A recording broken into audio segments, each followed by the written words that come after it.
दोस्तों आप देख रहे हैं दीपक ऑफिशियल 91। स्वागत है आप सभी को हमारे यूट्यूब चैनल में।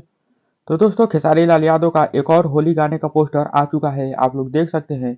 और गाने का नाम है कमर ताड़ी खाना भइल। स्पेशल होली गीत है और खेसारी लाल यादव के साथ में रक्षा गुप्ता है।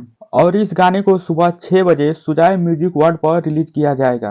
तो आप लोग तैयार रहिएगा अपना प्यार दुलार देने के लिए। सुजाय म्यूजिक वर्ल्ड पर सुबह 6 बजे रिलीज किया जाएगा। तो दोस्तों आप लोगों को पता भी होगा कि आज खेसारी लाल यादव का जन्मदिन भी है और अपने जन्मदिन पर गाने का पोस्टर रिलीज कर दिए हैं। और खेसारी लाल यादव का जन्मदिन एक फेस्टिवल की तरह मनाया जा रहा है। खेसारी लाल यादव आज का अपना दिन गरीबों के बीच गुजार रहे हैं।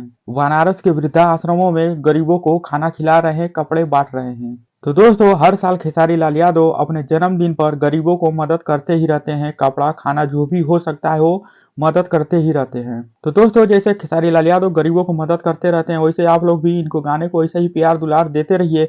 और आप लोग हमारे चैनल पर नए हैं तो चैनल को सब्सक्राइब कर लीजिए, क्योंकि ऐसे मजेदार अपडेट आपको इस चैनल पर मिलते रहेंगे। तो मिलते हैं तब तक अगले वीडियो में।